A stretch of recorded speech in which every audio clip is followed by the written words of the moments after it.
சற்று முன் ரஜினிகாந்துக்கு திடீர் மாரடைப்பு. அதற்கு காரணமே இந்த ரெண்டாவது திருமணம் தான். ஐஸ்வர்யா ரெண்டாவது திருமணம் பண்ணிக்க போற செய்தி ரஜினிகாந்த பயங்கர மன உளைச்சலுக்கு உள்ளாக்கியிருக்கு. ரஜினிகாந்த் தமிழ் சினிமாவுடைய மிக முக்கியமான முன்னணி நடிகர். 65 வயதிலையும் இன்னமும் தமிழ் சினிமாவுடைய ஒன் சூப்பர் ஸ்டாரா ஜொலிச்சுக்கிட்டு இருக்காரு. இந்த வயதிலையும் அவர் நடிக்கக்கூடிய படங்கள் பயங்கர வசூல் சாதனை படைக்குது. இப்படியாப்பட்ட நடிகர் தமிழ் சினிமாவில நிறைய வெற்றி திரைப்படங்களை கொடுத்திருக்காரு. அது மட்டும் இல்லைங்க, நிறைய சொத்து சேர்த்திருக்காரு. ஆனா ரஜினிகாந்துக்கு 2 மகள்கள் இருக்காங்க. மூத்த மகள் ஐஸ்வர்யா, இளைய மகள் சௌந்தர்யா. 2 பேருக்குமே ஆசைப்பட்ட மாதிரி பிரம்மாண்டமான முறையில திருமணம் பண்ணி வச்சாரு. மூத்த மகள் ஐஸ்வர்யாவுக்கு நடிகர் தனுஷ திருமணம் பண்ணி வச்சிருந்தாரு. அப்படி தனுஷ்க்கும் ஐஸ்வர்யாவுக்கும் 2 மகன்கள் இருக்காங்க.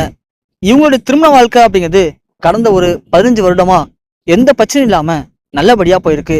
ஆனா திடீர்னு அவங்களுக்குள்ள ஏற்பட்ட கருத்து வேறுபாட்டால 2 பேருமே பிரிஞ்சுட்டாங்க. இருந்தாலும் தன் மகளுடைய வாழ்க்கை இப்படியே போயிடக்கூடாது அப்படின்னு தன் மகளுக்கு எப்படியாவது தனுஷ் கூட சேர்த்து வைக்கணும் அப்படின்னு ரஜினிகாந்த் போராட ஆரம்பிச்சாரு. ஆனா ரஜினிகாந்தோடைய போராட்டம் எல்லாமே தோல்வியில தான் முடிஞ்சது. ஏன்னா தனுஷும் சரி ஐஸ்வர்யாவும் சரி 2 பேரும் சேர்ந்து இதுக்கப்புறம் எங்களுக்கு விருப்பம் இல்லை அப்படின்னு முடிவு பண்ணிட்டாங்க. இருந்தாலும் தன் மகள் வாழ்க்கை வீணானுமே அப்படிங்கிற ஒரு பயங்கர மன உளைச்சலோட தான் ரஜினிகாந்த் இருந்திருக்காரு. ஆனா ஐஸ்வர்யா தனுஷை விட்டு பிரிஞ்சதுக்கு அப்புறம் அவங்களுக்கு சிம்புவோடைய பழக்கம் ஏற்பட்டிருக்கு. நண்பர்களா 2 பேரும் பழக ஆரம்பிச்சிருக்காங்க. ஏன்னா ஐஸ்வர்யா தனுஷை திருமணம் பண்ணிக்கிறதுக்கு முன்னாடியே சிம்புவும் ஐஸ்வர்யாவும் 2 பேரும் காதலிச்சாங்க. ஆனா அப்போதைக்கு அவங்களுக்குள்ள ஏற்பட்ட சின்ன பிரச்சனைனால 2 பேரும் பிரிஞ்சுட்டாங்க. அதன் பிறகுதான் ஐஸ்வர்யாவுக்கும் தனுஷுக்கும் திருமணம் நடந்துச்சு. அந்த நண்பர்கள் வட்டம் மீண்டும் துளிர் விட ஆரம்பிச்சிருக்கு.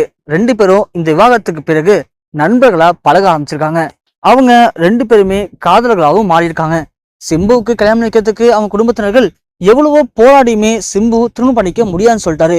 அந்த நேரத்துல தான் சிம்பு திருமணம் பண்ணிக்கலான்னு இருக்கேன் அப்படின்னு தனது வீட்லயும் சொல்லியிருக்காங்க. எப்படியோ சிம்புக்கு திருமணம் நடந்தா போதுன்னு அவங்க வீட்டுல இப்போ சம்மதம் தெரிவிச்சிட்டாங்க.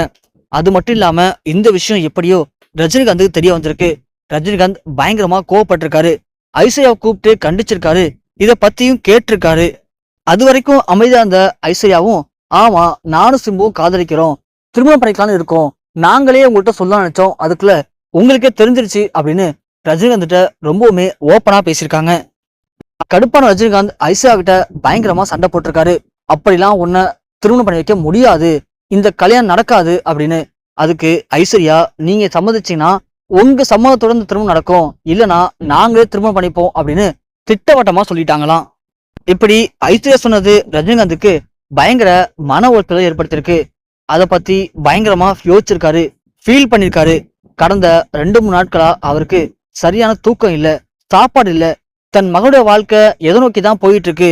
அப்படி அவ சிம்புவை திருமணம் பண்ணிக்கிட்டா அது செட் ஆகுமா, நல்லா இருக்குமா, என்ன சொல்லுவாங்க, தன் மகளுடைய வாழ்க்கை இப்படி போயிடுச்சு, எனக்கு வாழ்க்கை நிம்மதியே இல்லாம போயிடுச்சு அப்படின்னு பயங்கரமா ஃபீல் பண்ணிருக்காரு.